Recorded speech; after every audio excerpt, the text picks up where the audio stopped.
Bismillahirrahmanirrahim. Assalamualaikum warahmatullahi wabarakatuh.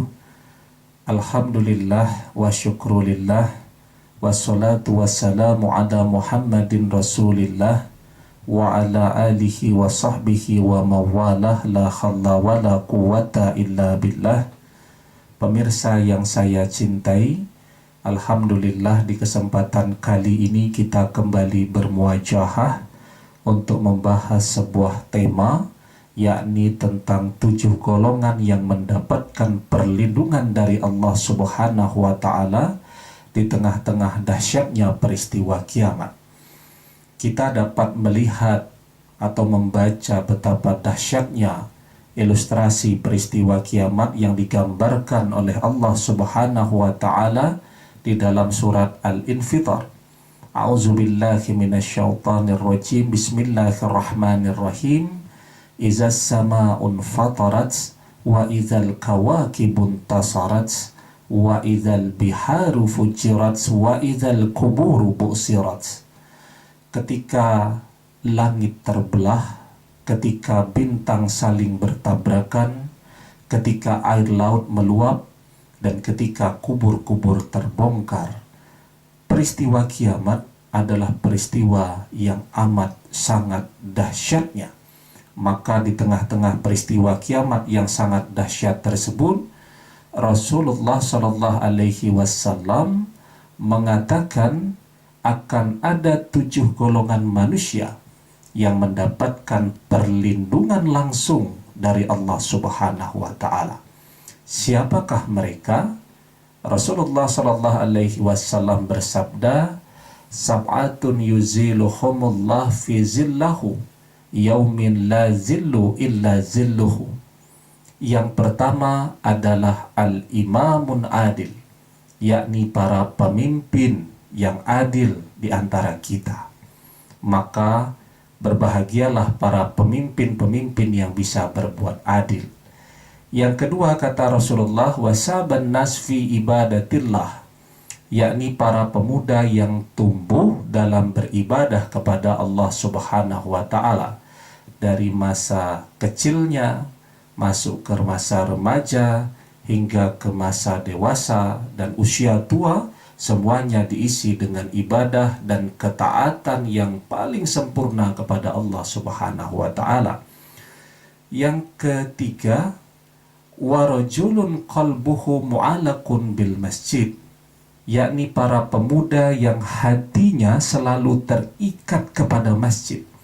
Ketika dia melewati masjid, maka yang dia fikirkan adalah melaksanakan sholat. Dimanapun dia berada, maka masjid menjadi patokan dan acuan hidupnya. Yang keempat, kata Rasulullah, warajulani tahabba fillah fastama'a ala zalik waftaraka alaihi, yakni 2 orang yang ketika saling bertemu karena Allah, saling mencintai karena Allah, dan juga ketika berpisah karena Allah Subhanahu wa Ta'ala. Yang kelima, kata Rasulullah, warajulun zakarallah haliyan fafadat ainah, yakni orang-orang yang ketika berzikir di keheningan malam meneteslah air mata mereka.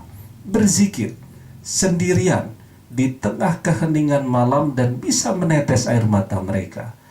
Zikir bersama-sama untuk menangis itu bukan pekerjaan yang susah, apalagi di dalam hati kita punya potensi penyakit riya. Kata Rasulullah, ar-riya'u yuhbitul amal kama yuhbitu syirku.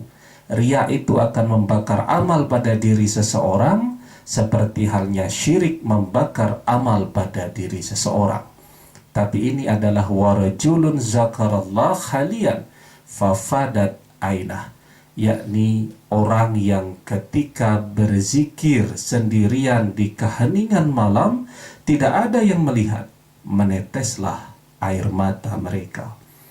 Selanjutnya kata Rasulullah, warajulun do'at sara'ah munsabih wa jamilun wa qalu inni akhafullah rabbul alamin, yakni pemuda yang ketika diajak berzinah oleh seorang wanita yang cantik, berkedudukan tinggi, dia mengatakan, "Inni akhafullah rabbal alamin." Saya takut kepada Allah, Tuhan pencipta alam semesta. Yang terjadi di kita justru sebaliknya. Kalau ada wanita yang cantik, berkedudukan tinggi, malah kita berangan-angan untuk mengajaknya berzinah. Maka yang demikian tentu akan menempati neraka.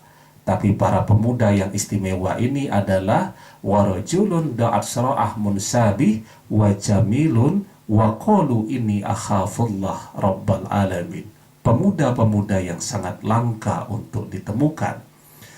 Selanjutnya, orang yang mendapatkan naungan dan perlindungan dari Allah di tengah-tengah dahsyatnya peristiwa kiamat itu adalah warajulun tasaddaqa bisadaqati hatta la ta'lam simaluhu ma tunfik yaminuhu, yakni orang-orang yang ketika bersedekah tangan kirinya tidak tahu apa yang diberikan oleh tangan kanannya.